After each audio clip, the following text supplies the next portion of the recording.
Halo saudara-saudari, jumpa lagi dengan program Sapaan Gembala bersama dengan saya Yesi Irawan, Pendeta Gereja Kristen Indonesia dengan basis pelayanan di GKI Kayu Putih. Mari kita membuka kitab suci kita. Saya akan membaca dari dua bagian kitab suci. Yang pertama dari Injil Matius, Matius 1 ayat yang ke-6. Isai memperanakan Raja Daud, Daud memperanakan Salomo dari istri Uria. Kemudian mari kita membuka dari kitab 2 Samuel 11 ayat yang pertama sampai ayat yang kelima.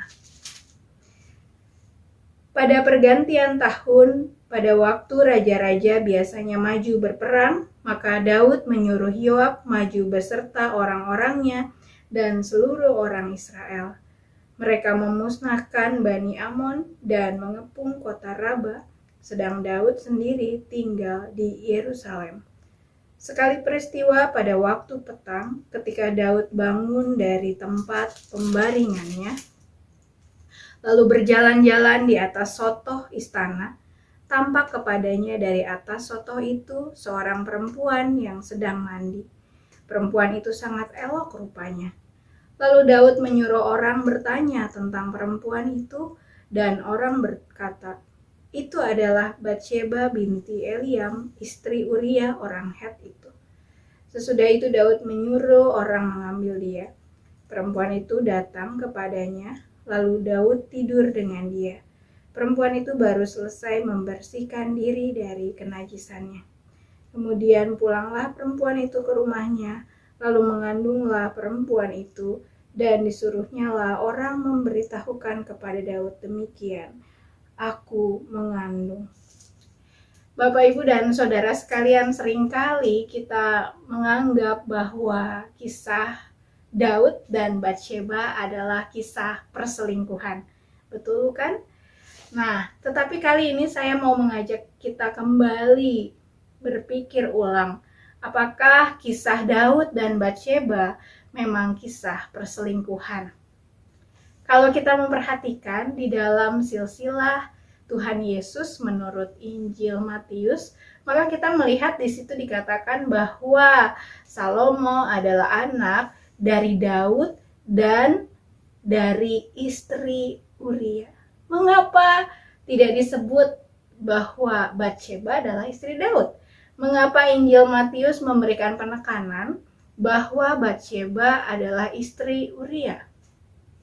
Nah, Bapak, Ibu, dan Saudara sekalian, saya akan menjawabnya dengan merefleksikannya dari kisah dari 2 Samuel 11 ayat 1 sampai 5 tadi.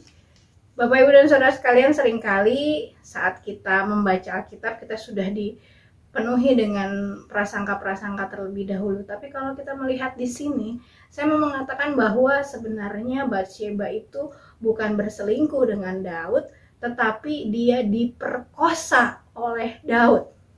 Seorang penafsir yang adalah seorang kulit hitam, Winda Seigavney, berkata di dalam bukunya Womanist Midrash, dia katakan bahwa kisah Daud dan Batsheba ini bukan kisah perselingkuhan. Jadi Batsheba itu bukan pelakor, tetapi dia adalah korban yang diperkosa oleh Daud. Mengapa? Kalau kita melihat di sini, Daud itu raja, dia berkuasa, dia bisa melakukan apapun, dan di sini dia menggunakan kekuasaannya untuk memperkosa Batsheba. Batsheba, seorang perempuan dalam kultur Israel, itu tidak punya kekuatan untuk melawan Daud, apalagi suaminya Uria sedang tidak ada di rumah. Ini artinya posisi seorang perempuan dalam kultur masyarakat Israel pada saat itu sangat lemah, sehingga dia mau tidak mau ketika dia dijemput, dia datang karena terpaksa, karena dia tidak bisa melarikan itu. Taruhannya mungkin nyawa jika dia tidak mau datang. Karena itu di sini kita lihat bahwa sebenarnya Daudlah yang memperkosa Batsheba. Karena itu menarik, mengapa genealogi atau silsilah dalam Injil Matius tidak menyebutkan Batsheba sebagai istri Daud. Karena bagi Tuhan, kisah seperti ini adalah kisah yang Tuhan ingat dalam dirinya. Perempuan-perempuan yang diperkosa, perempuan-perempuan yang mengalami kekerasan, ataupun juga setiap orang yang mengalami kekerasan. Juga Uria yang dibunuh oleh Daud dalam sebuah skenario yang sangat rapi ada di mata Tuhan. Dan Tuhan mengutuk keras kekerasan, kejahatan, penindasan terhadap perempuan, penindasan, pembunuhan terhadap Uria.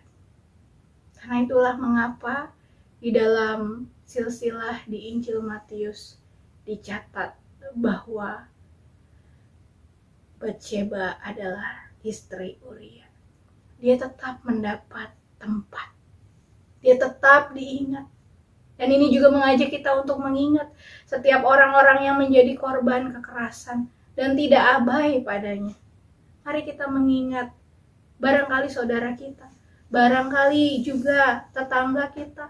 Kita seringkali berkata, bukan urusan saya. Tetapi kali ini firman Tuhan mengingatkan kita untuk mengingat mereka. Dan tidak hanya mengingat, tetapi kita juga bertindak. Sebagaimana Tuhan juga menegur Daud. Beranilah bertindak.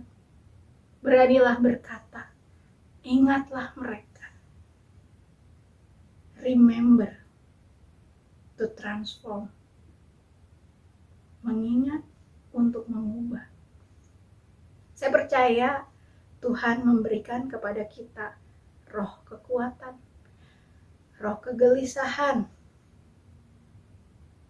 sehingga di dalam diri kita ada kegelisahan ketika melihat orang-orang diperlakukan tidak adil. Ada kegelisahan ketika kita melihat orang-orang mengalami kekerasan.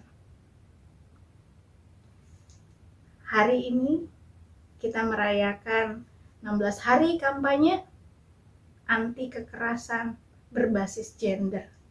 Dan puncaknya adalah esok hari di tanggal 10 kita memperingati Hari Hak Asasi Manusia. Karena itu marilah mengingat dan marilah bergerak. Tuhan menolong kita. Kita berdoa. Ya Tuhan, pada saat ini kami mengingat orang-orang yang menjadi korban kekerasan. Kami mengingat perempuan-perempuan yang diperkosa. Kami mengingat perempuan-perempuan yang menjadi korban kekerasan di dalam rumah tangga. Kami juga mengingat anak-anak dan juga laki-laki yang menjadi korban karena kekerasan-kekerasan yang terjadi di dalam masyarakat, juga di dalam keluarga. Tuhan, berikanlah mereka kekuatan untuk melangkah keluar dari belenggu-belenggu kekerasan. Berikanlah juga kami hati nurani kegelisahan untuk bersuara, untuk bertindak, untuk tidak abai ketika melihat kekerasan itu terjadi.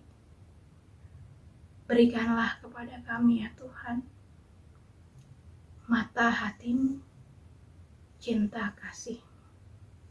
Kami berdoa hanya di dalam nama Tuhan kami Yesus Kristus. Amin.